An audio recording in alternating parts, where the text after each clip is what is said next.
You're 15 years old. It's a late summer morning somewhere on the Great Plains, maybe 300 years ago. You wake up before sunrise because today your life changes. There's no church. There's no white dress. There's no ring.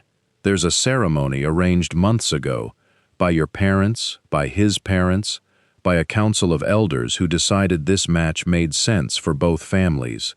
You've met him a handful of times. He's older than you, maybe by a few years, maybe by a lot more. By tonight, you'll be considered a married woman with a household, with responsibilities, with a role in your community that didn't exist for you yesterday. And here's the part that should genuinely surprise you. Nobody around you thinks this is strange. Nobody thinks this is rushed. To everyone watching, this is simply what growing up looked like. So what's actually going on here?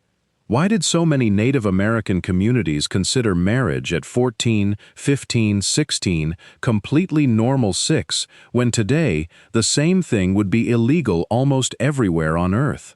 Was it desperation? Was it tradition for tradition's sake? Or is the real answer something far more calculated, far more structural, and far more revealing about how these societies actually worked? Because here's the thing nobody tells you. This question doesn't have one answer. It's a tangle of survival, economics, ceremony, and a completely different idea of what adulthood even meant. And when you pull it apart, piece by piece, it tells you something genuinely fascinating about the world your ancestors, or someone's ancestors, actually lived in. Here's the obvious answer most people jump to immediately. They married young because they died young. Life was brutal. Life was short. So you'd better hurry up and start a family before death comes for you. It's a clean explanation. It's also, mostly, wrong, or at least dangerously incomplete. Yes, life expectancy across most pre-industrial societies, including Native American communities, was significantly shorter on average than it is today. But just like in ancient Rome, just like in ancient Greece, that average number is doing something sneaky. It's being dragged down hard by one brutal factor: childhood mortality. Infant and child death rates in pre-modern societies worldwide, including across North America, were devastating by today's standards. Disease, harsh winters, and the complete absence of modern medicine meant a significant percentage of children didn't survive to adulthood. When you average a population where a large chunk dies young, with the people who actually survive into adulthood, you get a deceptively low number. But if you made it past childhood if your body survived those first dangerous years, your odds of living a long, full life went up dramatically. Healthy adults in many tribes lived well into their 50s, 60s, and beyond. Elders weren't rare.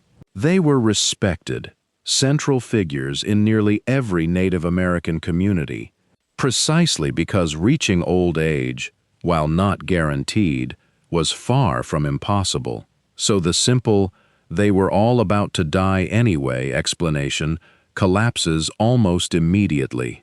If early marriage wasn't a desperate sprint against death, then what was it actually about? Here's where we have to throw out a modern assumption entirely. The idea that childhood lasts until 18, or that adulthood is a fixed age written into law, is a relatively recent invention, even in mainstream Western history. In most Native American tribes, adulthood wasn't measured by a birthday. It was measured by physical maturity and demonstrated capability. Once a young person reached puberty and had learned the practical skills needed to function as a contributing adult, hunting, tracking, farming, food preparation, hide processing, childcare, they were generally considered ready to take on adult responsibilities, which often included marriage. This wasn't unique to Native American cultures. Early marriage, by today's standards, was the norm across nearly every continent for most of recorded human history, in Rome, in ancient Greece, across the Near East, and well into recent centuries in parts of Europe and Asia. So this wasn't some isolated, unusual practice. It reflected a much broader, near-universal historical pattern, shaped by circumstances almost nobody alive today has ever had to live through. Now here's where it gets genuinely interesting, because just like in ancient Rome, the real driver wasn't really age. It was structure. It was survival math. In most Native American tribes, daily life depended on an intense division of labor between men and women. Survival required both roles functioning together: hunting, defense, and certain physical labor often falling to men. Food preparation, hide processing, weaving, and childcare often falling to women, with significant tribe-to-tribe variation, including women who hunted, led, and fought in several documented nations. A functioning household wasn't really sustainable as a one-person operation. Marrying earlier meant establishing this survival partnership sooner, giving a young couple more years to build skill, strengthen their household, and contribute fully to the tribe's stability before the harshest demands of adult life hit. But, and this is the part that breaks the simple narrative, marriage age varied enormously, tribe by tribe, region by region. In many plains and southwestern nations, young men often couldn't marry until they had proven themselves through hunting success, bravery in defending the community, or demonstrated ability to provide, meaning men, in many documented cases, actually married somewhat later, only after earning that right. Women, in several tribal customs, often became eligible for marriage discussions relatively soon after reaching physical maturity, though actual marriage timing still depended heavily on family arrangement, community standing, and individual circumstances. This is strikingly similar to what historians found buried in Roman tombstones. The closer you look, the less uniform the picture becomes. There wasn't one rule. There were hundreds of different tribal systems, each calibrated to their own environment, economy, and survival pressures. Here's another uncomfortable parallel to ancient Rome.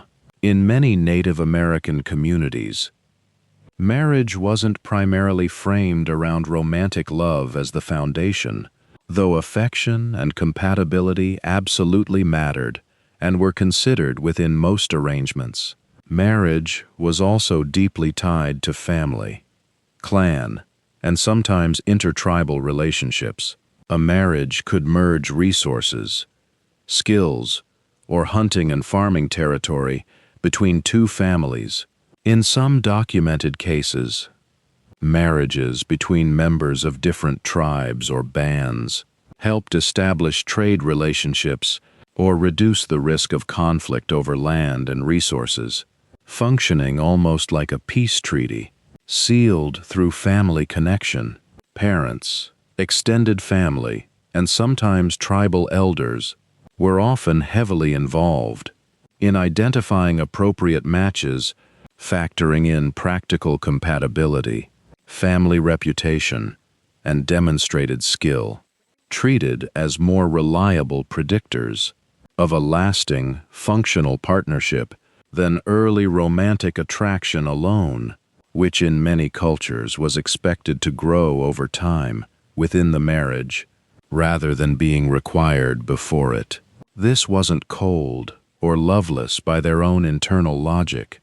It was simply a different framework entirely, one built around community stability rather than individual romantic choice. Many tribes had specific, formal, coming-of-age ceremonies that played a direct role in marking when someone was considered ready for adult responsibility, including marriage eligibility.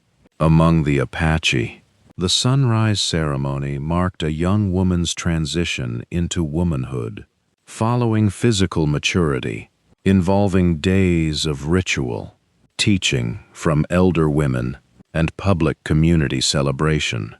Many other nations had their own distinct versions of this transition, often involving physical tests, spiritual guidance, or formal recognition by tribal leadership. These ceremonies weren't symbolic decoration.